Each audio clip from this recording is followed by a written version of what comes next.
Yo, what is good, everybody? It's your boy Golden Falls, Golden What If, whatever you want to call me, and I'm back. I'm back with the finale of What If Deku Could Manipulate Friction. And, well, I have a lot to say and a lot to do, so I'm going to give a quick shout out to my boy Saint for obviously the music, and also check the description below for the Discord. And, yeah, that's about it. I'm not going to waste more of your time. Now let's get right into exactly where we left off. Let's get it. Izuku Midoriya, now back at home with his mother, begins contemplating everything that he's seen. A friend of his dies, and well, a good chance anybody else could be hurt as well. But what is in his mind right now is that he could have been fast enough to stop it. He could have been strong enough to prevent his friend from perishing, and well, anybody from perishing, in matter of fact. But what restricts him? These hero laws. These laws that say that you can't use your quirk out in public unless you have this or that or this. You need a license for this and a license for that, and Izuku couldn't do anything in general. One day then arrives. All Might and Aizawa arrive at Izuku's home to speak with his mother and him about, well, going into dorms. And Izuku listens to all of this, but the thing is, he's not so sure about this anymore. He doesn't want to deal with this anymore. He's tired of all of it. Tired of, well, what he's been seeing. And he tells his mother this, and Izuku says that he feels that Yue isn't for him. Maybe not. Maybe in the future, maybe never. And Izuku makes his decision and walks to his room. Aizawa and All Might are in complete and utter shock. Even his mother is. They both nod and say that if he changes his mind that they're one call away, and they leave. His mother enters his room and asks what's wrong. And Izuku explains everything that happened and that this is, well, total bullshit. His mother says mind his language, but Izuku continues on. You don't understand. You didn't see what I saw.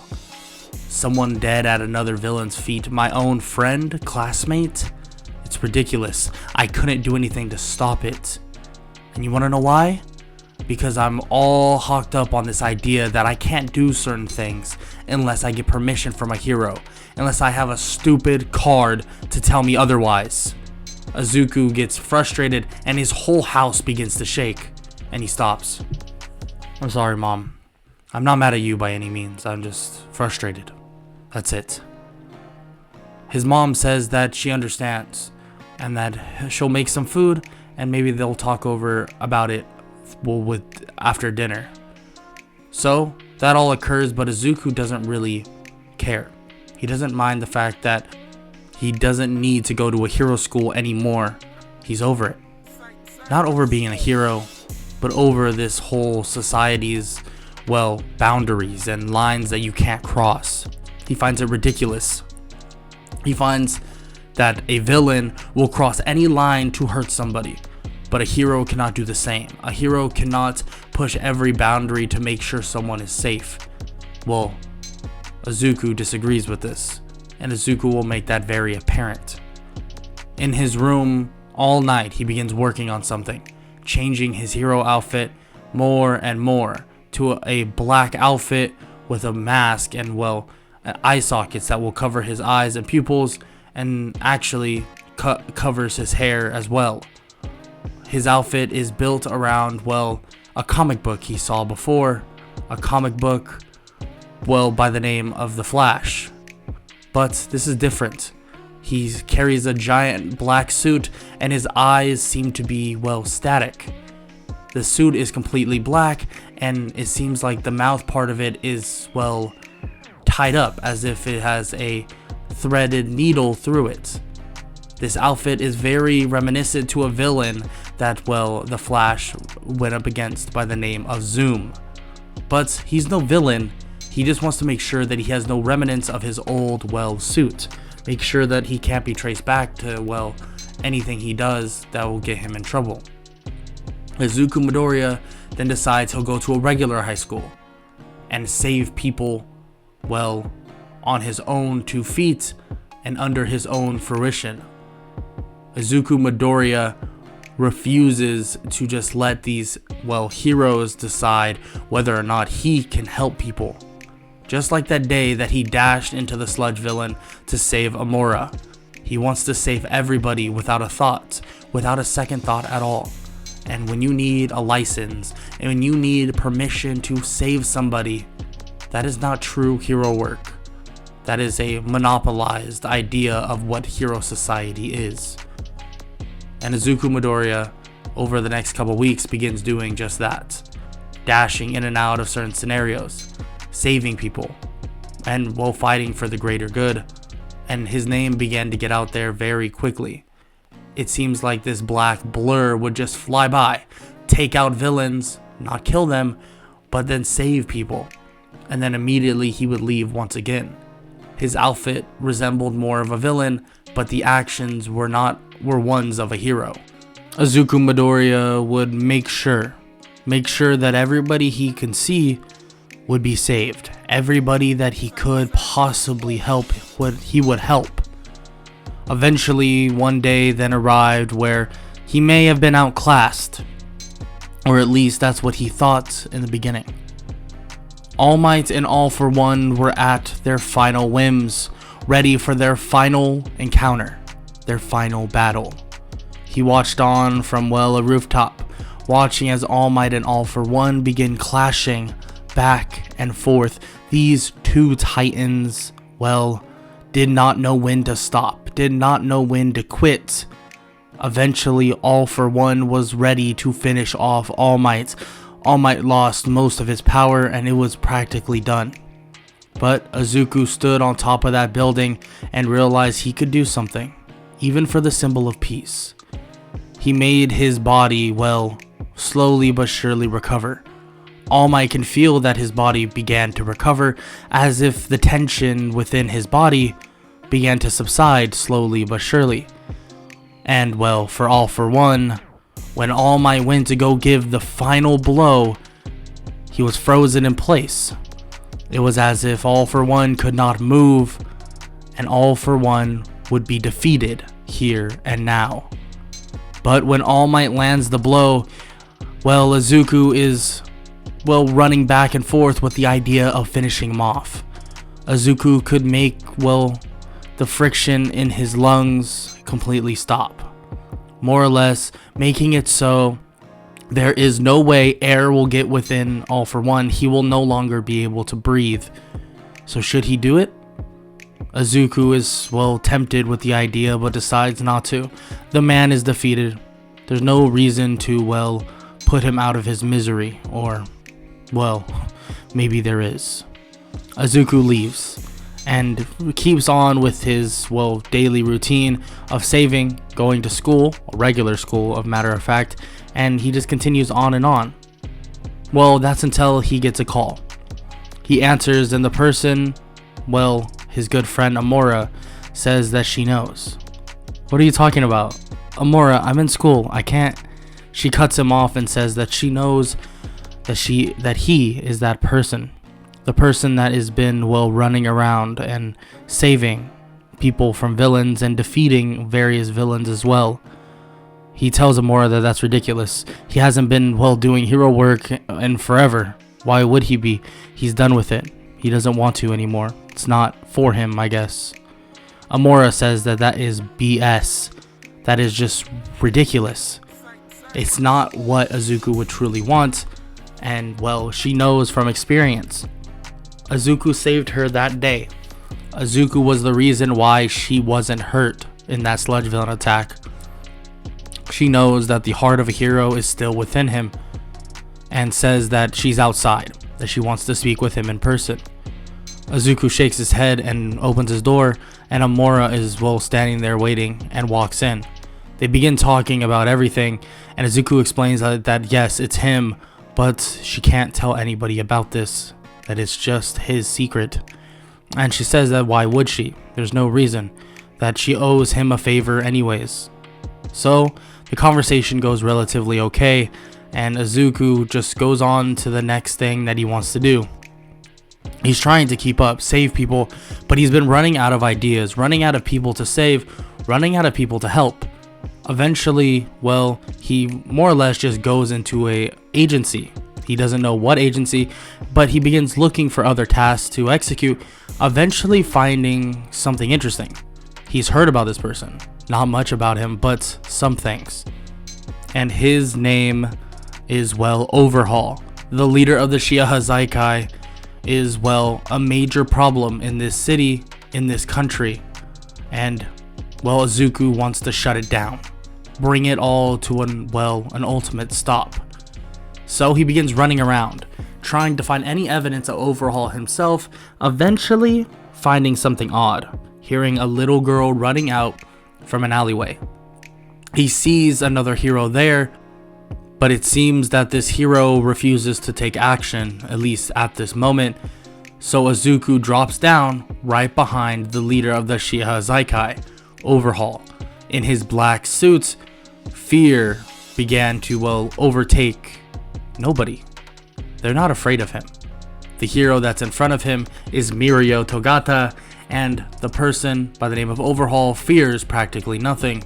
He actually smirks at the idea that this, figure is here. You know, if I'm here, that means that, your end is now. Come on, I know you don't kill. It's not your thing, right? Oh, this is rich. I can't believe you showed up. Hunting me? That sounds ridiculous. Overhaul is laughing at this while Eri is scared. And, Izuku decides to wave toward Mirio to get the girl out of there. But Mirio doesn't do anything, and, Izuku begins to get pissed. He activates his quirk on Mirio and Eri, and they begin sliding down the street. He looks at Mirio and, nods. Mirio realizes that what he wants him to do, and he takes Eri out of there. Obviously, Izuku turns off his friction quirk, at least toward Eri and Mirio, but now it's time to fight the big bad boss. We're talking about Overhaul himself. This isn't going to be as easy as it seems. The fight begins and they're evenly matched. The speed advantage obviously goes to Izuku, but Izuku is already slightly tired out just from doing everything all the time. We've seen in, the canon of My Hero Academia that Izuku with One For All and, him scouring as a vigilante eventually tires the kid out. And frankly, Izuku is in that same boat. This Izuku is in the same boat. And he goes back and forth with Overhaul. But Izuku realizes that he's not getting anywhere with this. This is an actual battle. He's not sitting on a rooftop assisting somebody. This is something he needs to take very, very serious. He begins to attack Overhaul lightning fast, kicking him into the wall, but even Overhaul is not as much fazed by this. Izuku realizes that he needs to pull out all the stops, but can his body currently handle that? He's not so sure. He stops Overhaul in his tracks using his friction manipulation, making it so that he can't move. He lands multiple blows on Overhaul, trying to also dodge the attacks Overhaul sends at him, from spikes to even Overhaul trying to touch him, and once he does, it would be over. But luckily Izuku's too fast to get touched, and he's able to keep up. But the durability of Overhaul is insane, and not only that, it seems that reinforcements could come at any time. And these reinforcements do come. But when they arrive, luckily they're combated with Mirio, Night Eye, and various other heroes, and they all look at Izuku, not necessarily knowing it's him, some of them obviously having a hunch, but not knowing for sure. They all fight against, Overhaul's lackeys as Izuku continues his fight. Eventually, Izuku decides that, beating him is more important than keeping him alive. He begins to, manipulate the air within Overhaul's lungs, and it begins to stop, forcing him to, try and gasp for air, but eventually Overhaul passes out. Izuku stops it and thinks that there's a good chance he'll die. His lungs adjusting to the lack of air and then readjusting to, air being fulfilled within it could lead to shock, lead to his body just malfunctioning more or less and dying. But for someone like him, he deserves it. Izuku runs out at full speed and begins knocking out the rest of the people that are there, and he stands in front of all the heroes in his black suit. He may look like a villain, but he's far from one, and Mirio even knows this.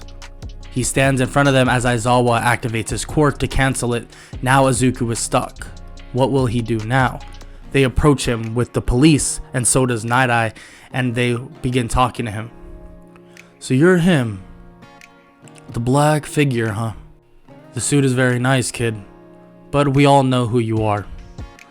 And well, unfortunately, when you do things, Izuku cuts him off. I don't care if you know who I am. That's not what matters here. You all don't realize that this needed to be done. There were people getting hurt because of your laziness. Because of the fact that, well, heroes weren't allowed to do this or that because of a freaking piece of paper. Now, tell me, if I have the power to save somebody, but I don't use it, doesn't that make me just as bad as them? And Night Eye is shocked to hear this, and Aizawa uncancels his quirk, and he asks Aizawa what he's doing, and he says that the kid's not gonna run. You're correct, Aizawa-sensei. I have no plan on running. I do have a plan to protest whatever you have going on, but if that leads to me getting thrown in prison, that's fine as well. Izuku puts out his hands, and one of the police officers go to cuff him, but well, Night Eye pushes him away. Don't cuff the kid. I want to listen to what he has to say. Izuku begins to explain that he was there at Hosu City when he watched his own friend get stabbed in the back. It felt like centuries have passed. It felt as if there was, well, a lack of heroes, ironically enough. Why would there be a lack of heroes? There's a society that was monopolized around him. Oh, well, maybe because, well, I don't know. If you don't get paid as much, you don't care as much. Maybe if I was able to fight people with, well, without a card, maybe I could have helped them. But it doesn't seem that way. It seems like I'm forced into a situation where I have to choose to be, well, a good hero or a good citizen. Now, which one is it? Do I abide by the law or be a good hero? Night Eye nods and acknowledges what he's saying, but says that they tried this whole superhero thing, this vigilante thing a long time ago, and didn't work. Izuku says that he understands that, but this is different. This is ridiculous. This isn't a society of heroes. This is a company of heroes. This is people, well, that get paid to be a hero. Now, what is that, Night Eye? Tell me. I know who you are. You are one fantastic hero, and I'm sure you could donate your whole paycheck and you wouldn't blink an eye. But you think that's the same for every other hero. Truly. No, kid, I don't. And I understand what you're saying. The police cuff him without Night Eye saying anything more, and Night Eye tries to argue, but they don't listen. They're quirk canceling cuffs, and he's pulled away. Izuku Midoriya is going to be taken to prison. Aizawa tries to argue this, but the police aren't having it. The police captain isn't having it, and frankly, some of the heroes aren't having it. So he's taken away and put in a jail cell.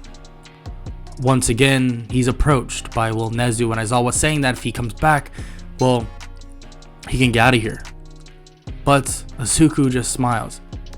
And do what, exactly? Stand by and watch? Again? You don't realize that this will consistently be bad for the society. Consistently, well, consistently we'll find out why these villains are having the upper hand. Izuku just shakes his head.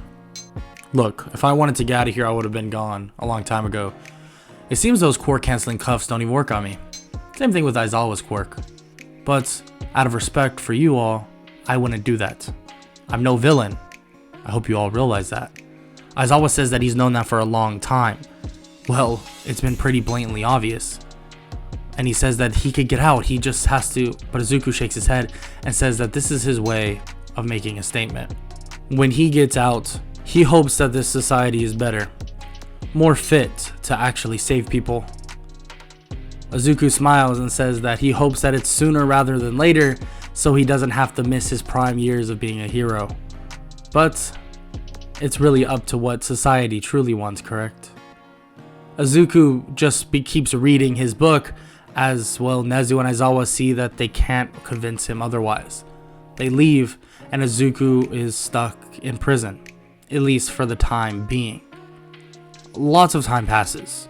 Various events occur, and well, the war begins. This war that Izuku had no, part of. He didn't know it was happening, but he heard about it. The prison break began, and Izuku began to see this unlawful and, completely underrepresented hero society. Just as he thought, this would happen. There's not enough heroes to really maintain every villain, and they just lack manpower. They lack so many things. They lack, the ability to stop these villains. He's not saying that he wants them dead, but damn near, close. Izuku finally escapes prison, kind of because it's blown in half, and while nobody else is there to stop him, he walks out, dashes to his home, seeing that it's completely in ruins. Underneath all the rubble, he finds his suit. He grabs it, puts it on, and he realizes that, hero society is now at the shackles of villains. And now it's time for him to step up.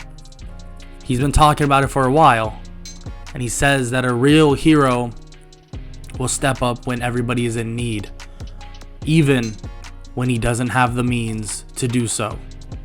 Society cannot restrict Izuku now. Law is not in place, and he'll take every measure possible to make sure everybody will be safe. But that's for another story. Will Izuku Midoriya make sure everyone's safe, or will he die trying? I hope y'all enjoyed, and if you did, make sure to leave a like, sub, and comment down below any suggestions. And I hope all y'all have an amazing day. Later.